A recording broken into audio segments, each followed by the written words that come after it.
ज्यादा मुनाफा कमाने की चाहत या खुद अपने पैरों पर कुल्हाड़ी मारना।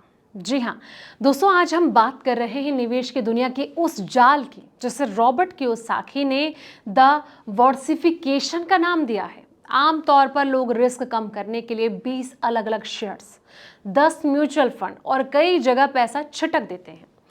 दोस्तों, कियोसाकी कहते हैं कि ये जो डाइवर्सिफिकेशन नहीं बल्कि अज्ञानता को छुपाने का तरीका है। जब आप बिना सोचे समझे हर जगह पैसा लगाते हैं तो आपका जो अच्छा रिटर्न है वो भी बेकार कंपनियों के घाटे में डूब जाता है। अब क्या आपके पोर्टफोलियो में इस वक्त डिवर्सिफिकेशन है? आइए करते हैं आपके निवेश का पूरा इनसाइड एक्सरे। नमस्कार, मैं हूं आपके साथ संध्या बिष्ट और आप देख रहे हैं द इकोनॉमिक टाइम्स हिंदी। दोस्तों, रिच डैड पुअर डैड जैसे बेस्ट सेलर किताब के लेखक रॉबर्ट कियोसाकी अपने अनोखे और बेबाक वित्तीय विचारों के लिए जाने जाते हैं। इस बार उन्होंने दुनिया भर के निवेशकों के पोर्टफोलियो को लेकर एक गंभीर चेतावनी जारी की है। कियोसाकी ने निवेश की दुनिया में एक बिल्कुल और नया शब्द पेश किया है जिसे उन्होंने डिवर्सिफाइड नाम दिया है।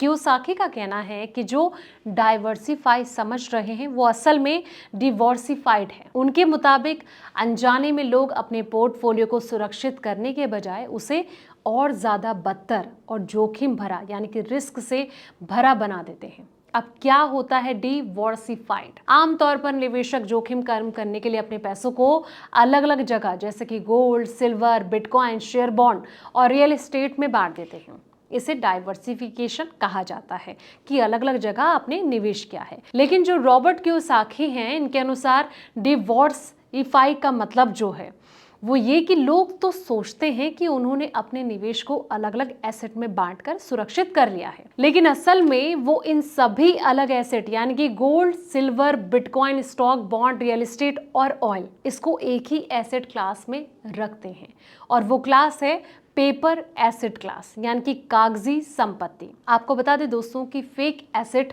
और ETF का मकड़ जाल, कियोसाकी का ये कहना है कि आजकल के जो आम निवेशक हैं वो हर चीज को कागज या फिर डिजिटल रूप से खरीद रहे हैं। एग्जाम्पल के तौर पर अगर इसे और आसान भाषा में समझा जाए तो रियल एस्टेट के नाम पर वो कहीं ना कहीं रियल एस्टेट इन्वेस्टमेंट ट्रस्ट जो है इसे खरीद रहे हैं। बिटकॉइन के लिए ETFs, तेल के लिए ऑयल ETFs और गोल्ड सिल्वर के लिए गोल्ड सिल्वर ETFs का इस्तेमाल करें।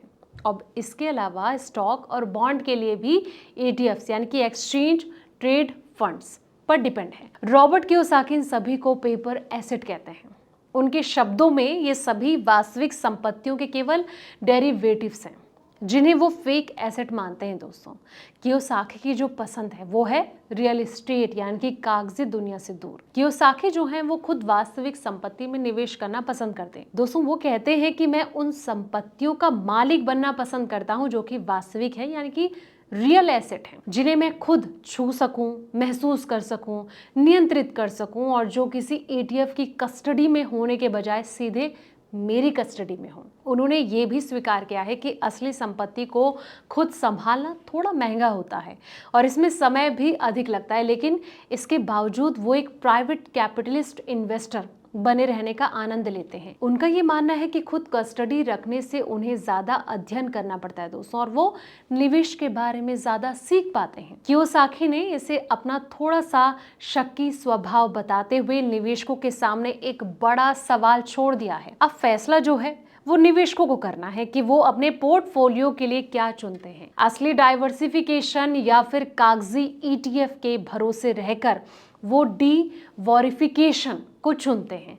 तो आपके हिसाब से जो रॉबर्ट कियोसाकी ये बात कह रहे हैं इससे आप कितना इत्तेफाक रखते हैं? कमेंट सेक्शन में अपनी राय जरूर दें और साथ ही अगर ये रिपोर्ट आपको पसंद आई है इसे लाइक शेयर जरूर करें, चैनल को सब्सक्राइब करना ना भूलें। ऐसे ही पल पल के अपडेट्स के लिए आप देखते रहें द इकोनॉमिक टाइम्स हिंदी।